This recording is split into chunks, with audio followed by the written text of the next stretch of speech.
Most important चीज होती है वो होती है meta title and meta descriptions.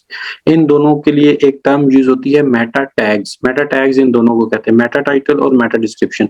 Basically जो सर्च इंजन आपकी वेबसाइट तक पहुंचता है ना, सर्च इंजन, या आप जब भी कोई क्यूरी आप गूगल में सर्च करते हैं, या आपका कोई क्लाइंट या कोई विजिटर आपकी गूगल में कोई क्यूरी सर्च करता है, कीवर्ड सर्च करता है, तो जो रिजल्ट आ रहे होते हैं बेसिकली वो रिजल्ट मेटा टाइटल और मेटा डिस्क्रिप्शन से आ रहे होते हैं। तो इसलिए आपका जो कोर कीवर्ड या फोकस कीवर्ड या जो प्राइमरी कीवर्ड है उसका मेटा टाइटल के अंदर होना बहुत जरूरी है। अब जो है मैं इन्हीं चीजों का थोड़ा बहुत प्रैक्टिकल करके आपको दिखा। तो हमने सबसे पहले सीखा कीवर्ड्स क्या है, उनको किस तरह हमने कीवर्ड्स को निकालना, उसके बाद हमने कंटेंट लिखवा लिया और उस कंटेंट के अंदर हमने कीवर्ड्स को एडजस्ट कर दिया। अब हम देखते हैं कि मेटा टाइटल क्या होते हैं और मेटा डिस्क्रिप्शन क्या होते हैं। इसके लिए हम जाते हैं गूगल के ऊपर। लेट्स सपोज मैं कहता हूँ जी कि मुझे जो है इस्लामाबाद में वेबसाइट बनवानी है, तो मैं जब कीवर्ड सर्च करता हूँ वेब डिजाइन कंपनी इन इस्लामाबाद, जब मैं ये कीवर्ड सर्च करता हूँ तो ये जो मेरे पास जो ऑर्गेनिक रिजल्ट्स आ रहे होते हैं, ये जो लाइन होती है ये बेसिकली मेटा टाइटल से आ रही होती है, और ये जो दो लाइनों की डिस्क्रिप्शन होती है ये बेसिकली मेटा डिस्क्रिप्शन होती है। अब देखिए होता ये है कि जब मैंने यहाँ पे जो कीवर्ड सर्च किया ना वेब डिजाइन कंपनी इन इस्लामाबाद, गूगल ने इस वेबसाइट के मेटा टाइटल में देखा यहाँ पे वेब डिजाइन भी लिखा हुआ है और कंपनी भी लिखा हुआ है। फिर इसकी मेटा डिस्क्रिप्शन में भी वेब डिजाइन कंपनी तीनों वर्ड्स लिखे हुए हैं। इन इस्लामाबाद पूरा बल्कि लिखा हुआ, इसके भी इन इस्लामाबाद आ रहा था क्योंकि ये जो मेटा टाइटल होता है इसकी लेंथ जो होती है वो मैक्सिमम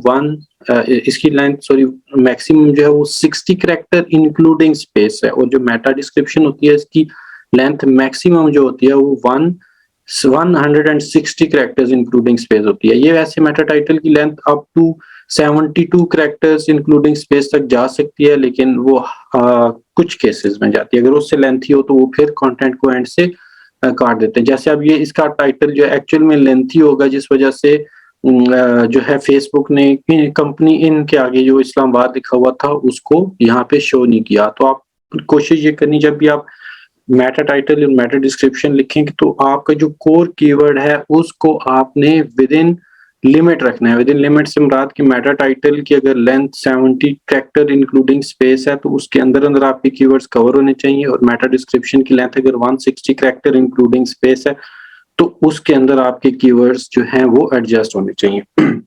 तो ये आपको यहाँ से आइडिया हो गया कि मेटा टाइटल और ये मेटा डिस्क्रिप्शन है।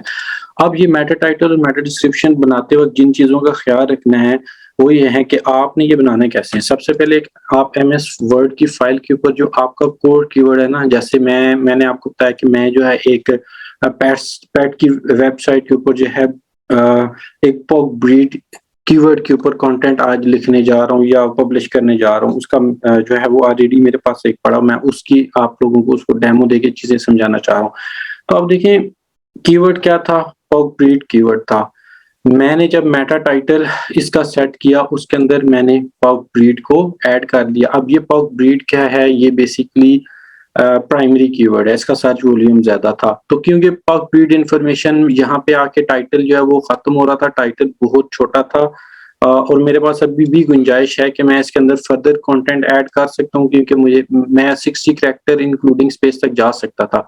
अच्छा, अगर आपने MS वर्ड में कैरेक्टर्स काउंट करने हो तो आप इस तरह करते हैं कि आप जिस तरह ये पूरी लाइन है इसको सिलेक्ट करें। यहाँ पे बॉटम में आप देखें 6 ऑफ 38 वर्ड्स, ये 38 वर्ड्स मैंने सिलेक्ट किए। मैं इसके ऊपर जब क्लिक करूंगा ना तो ये मुझे बता देगा कि इसकी जो है विद स्पेस ये 35 कैरेक्टर्स हैं। मैं इसके अंदर फर्दर भी जो है वो अप टू 60 कैरेक्टर्स कुछ ना कुछ एक दो कीवर्ड और भी ऐड कर सकता हूँ।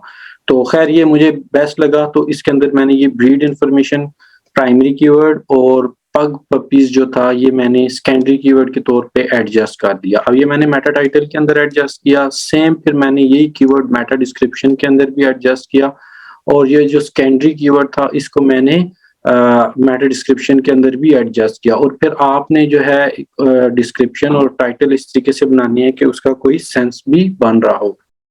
तो ये तो हो गया अगर आप देखिए, अगर आप टेक्निकल बंदे नहीं हैं, आप क्योंकि आप जब एसईओ करते हैं तो आपको जो है वो एचटीएमएल और वेबसाइट्स के बारे में नहीं पता होता।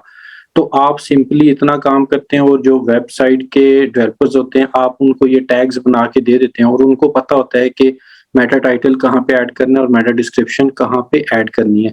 लेकिन ज़्यादातर जो दुनिया में ब्लॉग या ब्लॉग टाइप वेबसाइट्स होती हैं मोस्टली वेबसाइट वर्डप्रेस पे बनी है। वर्डप्रेस जो प्लेटफ़ॉर्म है, उस पे वेबसाइट जो हैं वो ज़्यादातर लोग उस पे वेबसाइट बनाते हैं, तो वर्डप्रेस के अंदर जो है वो डिफरेंट ऑन पेज एसईओ के लिए टूल्स यूज़ होते हैं। उसमें जो मोस्ट कॉमन टूल है वो योस्ट है या फिर ऑल इन वन प्लगइन है। योस्ट और ऑल इन वन प्लगइन्स जो होते हैं वो आपको ऑप्शंस देते हैं कि आप वेबसाइट के अंदर मेटा टाइटल्स और मेटा डिस्क्रिप्शंस खुद से डालें, वहाँ पे वो फील्ड्स बनी होती हैं। आपने सिंपली इस तरह एमएस वर्ड की फाइल पे ये जो मेटा टाइटल्स और मेटा डिस्क्रिप्शन बनाने और फिर यहाँ से इनको कॉपी करके वहाँ पे पेस्ट कर दें। तो अगर आप एमएस वर्ड के ऊपर बना के और इसको अगर आप जाके योस्ट के अंदर ऐड करते हैं ना वर्डप्रेस में, तो वर्डप्रेस का आपको ये फ़ायदा होता है कि वर्डप्रेस जो है अ, उसमें जो योस्ट का प्लगइन है वो आपको साथ-साथ बता भी रहा होता है कि आपकी ऑन पेज एसईओ कितनी परफेक्ट हो चुकी है। उसमें जितने भी ऑन पेज एसईओ से रिलेटेड उसमें जितने भी एंगल्स होते हैं या जितने भी प्रोस्पेक्टिव्स होते हैं, वो हर एंगल से आपको बता रहा होता है कि आपकी ऑन पेज एसईओ कितनी परफेक्ट है, कहाँ-कहाँ पे कौन-कौन सी चीज़ें मिसिंग है। तो वो सिग्नल दे रहा होता है ग्रीन, रेड, येलो। अगर आपने चीज़ परफेक्ट कर दी है तो उसको ग्रीन कर देगा, अगर कहीं पे कमी पेशी है तो उसको येलो कर देगा और अगर बिल्कुल कुछ मिस कर दिया तो वो उसको रेड करके पॉइंट्स में शो करेगा।